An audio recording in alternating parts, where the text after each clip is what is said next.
que je voudrais vous donner maintenant, c'est une grille de lecture de ce que vous allez entendre cet après-midi. Donc, en gros, en gros et en détail, l'idée de base, c'est qu'on est en train de passer de la question des robots à la question de la gestion globale des données, ce qu'on appelle le big data, et qu'il y a des enjeux majeurs sur cette question des données.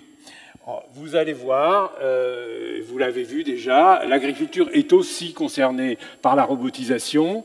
La robotisation, c'est pas récent, ça fait plusieurs dizaines d'années qu'elle est en marche, et les agriculteurs sont aidés dans leurs travaux des champs sur leur matériel avec de l'intelligence artificielle. Ça va continuer, et ça va même s'accélérer. Mais ça n'est pas le seul problème. Le problème aujourd'hui qui va se poser, c'est celui des données. Alors, la question des données fait l'objet d'une prise de conscience de plus en plus forte. Il y a beaucoup de médiatisation de ça, les médias s'en emparent, les Français commencent à s'en rendre compte, ça n'est pas suffisant.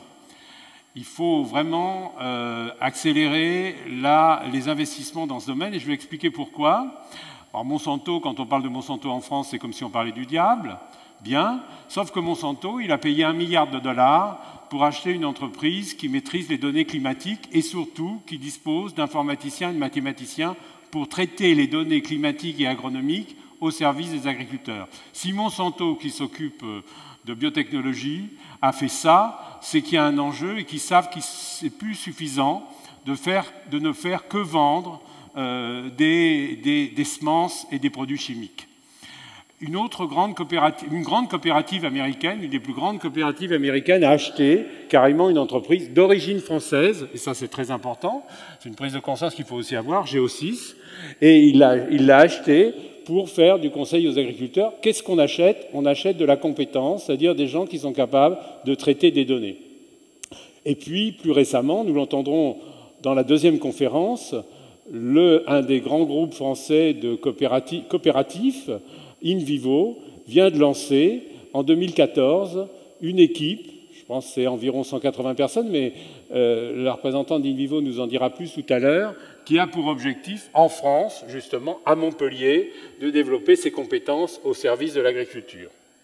Alors, il faut quand même rappeler ce qui se passe, juste rapidement. La question, c'est que ce n'est pas les données brutes qui importent, c'est la façon dont elles sont traitées.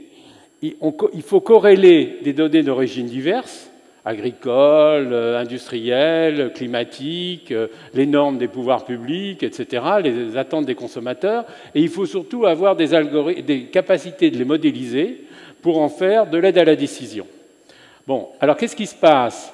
Avant l'irruption du numérique, en fait, c'était très simple. On investit, on a des usines, on produit, on commercialise, on vend, le consommateur achète. Et avec l'arrivée du numérique, qu'est-ce qui se passe? Il y a des exemples dans d'autres filières. Eh bien, on utilise les données du consommateur final ou de l'intervenant final, en l'occurrence l'agriculteur. Ces données, elles peuvent être disponibles sur le marché. Puis il y a quelqu'un qui prend ces données, qui les valorise et en fait un business. Et il n'est propriétaire de rien. Il n'a qu'une compétence, c'est le logiciel. Les Airbnb, Amazon, etc., que vous voyez là, j'ai remis les logos, ils ne sont pas propriétaires des infrastructures. Ils piquent les données à ceux qui les produisent, ils les modélisent et ils les remettent à la disposition des utilisateurs. Donc la question est d'éviter que les données agricoles soient captées par des intervenants intérieurs du type Uber, par exemple.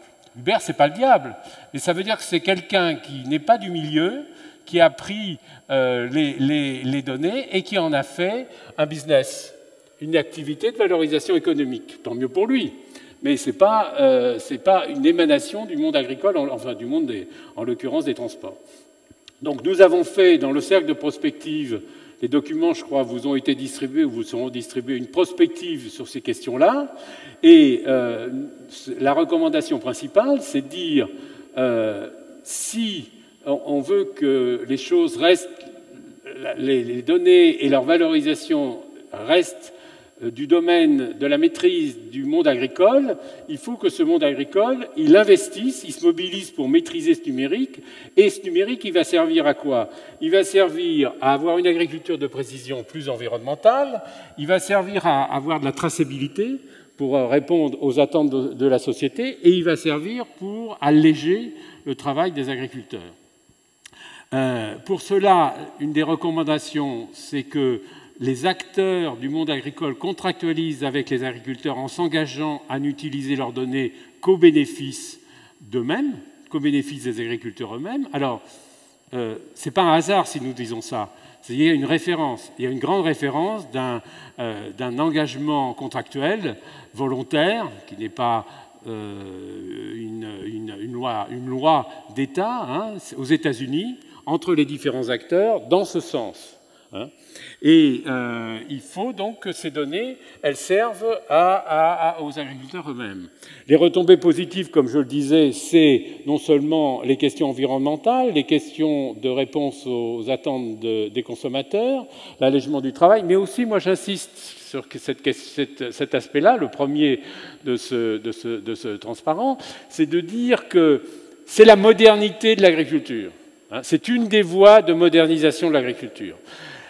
Notre pays, on le sait, a du mal à accepter la modernisation des biotechnologies. Je pense qu'une des autres voies de modernisation de l'agriculture, c'est les questions de technologie de l'information. Et c'est une voie qui est légitime, qui est consensuelle dans la société.